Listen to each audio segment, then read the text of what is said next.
Right. Thank you. Are you Darlaston congregation in Walsall? We are, yes, that's correct. That's great. Thank you. Could I ask where you're from yourself? I'm from Plymouth. Oh, right. How come you've contacted us, not the local ones in Plymouth? They haven't got back to me. I left messages. They haven't got back to me. Right. Have you spoken to anybody previously? Yes, I've had a few chats at the cart, and on one occasion I was given a second-hand copy of Enjoy Life Forever. Right, okay.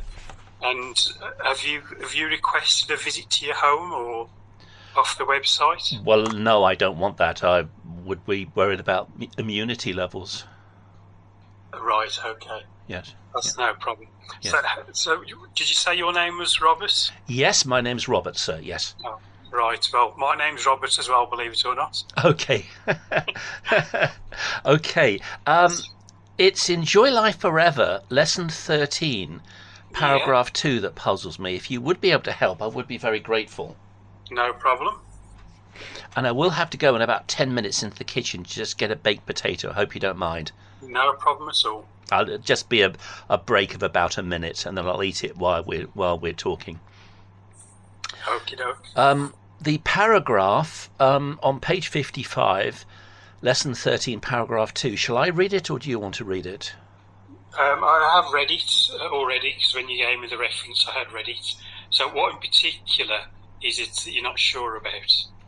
Well, it says, for centuries, religions have meddled in politics, supported wars, and caused or approved the death of countless numbers of people.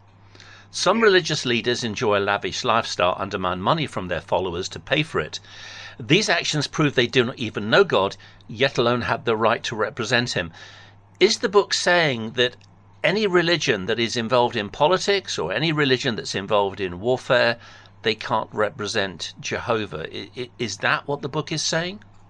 Well, the book's not saying that. That's what the Bible's saying, because the Bible makes it quite clear that, as 1 John 4:8 says, that whoever does not love has not come to know God, because God is love.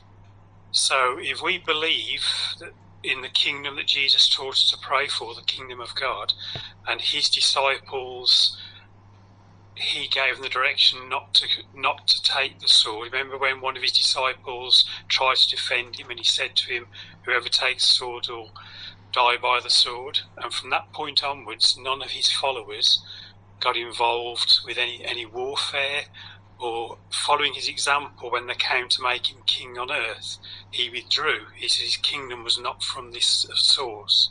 So again, any religion that gets involved in politics wouldn't be supporting the kingdom of God, because that's the only solution to mankind's problems. Earthly governments are allowed at this time because of the way that they maintain order of some sort, but the only solution is God's kingdom, which will replace all these kingdoms of the earth as Jesus as king of that kingdom.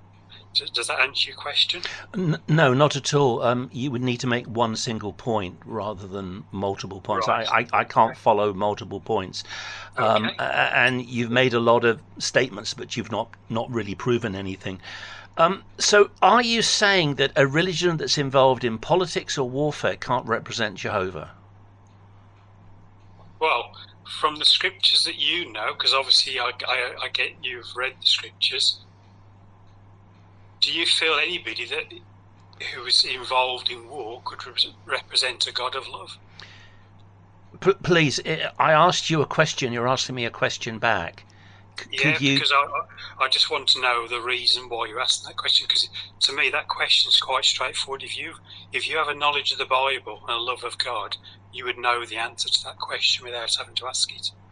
Well, I think if the Nazis are coming to my village and they want to put my wife and children in a gas chamber, then I do not think the Bible forbids me picking up a gun or a rifle and fighting them. I would agree that many wars are fought for purely economic reasons, and many wars I would not wish to get involved with, but there are occasionally, for instance, if a serial killer comes to try and harm you and your family, it's not a sin, according to the Bible, for you to pick up a gun or a knife and to kill him. if he's trying to hurt your children or other children.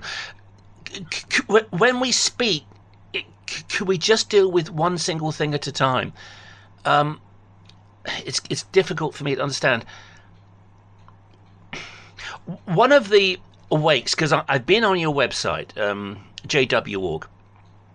Yeah. I looked at the awake for the 22nd of April 1993, page 6, and it said that religions that are involved in warfare, it called them pawns of Satan the devil, which kind of shocked me a little bit.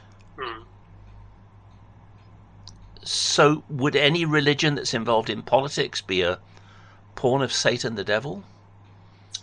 Well, simple answer to that question: if you accept that the kingdom of God is real and it is now established in the heavens with Jesus' kingdom, your allegiance is to that kingdom, then anybody else, anything to do with this earth, because Jesus made it quite clear the God of this system of this, the God of this system of things is Satan. Then if you support anything to do with this world, you're putting yourself under his influence.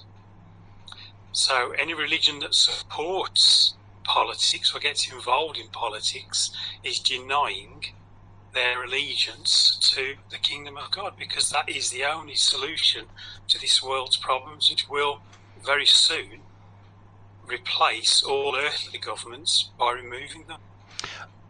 Why did, in that case, the Watchtower Bible and Tract Society of New York, in 1992, your then governing body member, Lloyd Barry, signed the paperwork to incorporate the Watchtower Bible and Tract Society of New York as affiliates of the United Nations, as an NGO affiliate of the United Nations? NGO means non-governmental organization. And part of that agreement was to promote the aims of the United Nations. Any legal document that would have to be signed by law, then obviously we abide by the laws of the land. We go by, Jesus said, pay back Caesar's thing to Caesar. God's You're giving me a canned answer. You're giving me one canned answer after another. Why did the Watchtower Bible and Tract Society of New York join the United Nations? I could ask you what your agenda is. If you've spoken to others before and others aren't speaking to you, see, on the phone call you said one thing and now you've gone to another yourself because you want to know what our view of Jesus was. Okay, all right. If you don't want to answer, okay. Ask you a question. Are you recording this call? Yes, I am. I record all of my calls. I'm over 3,100 calls.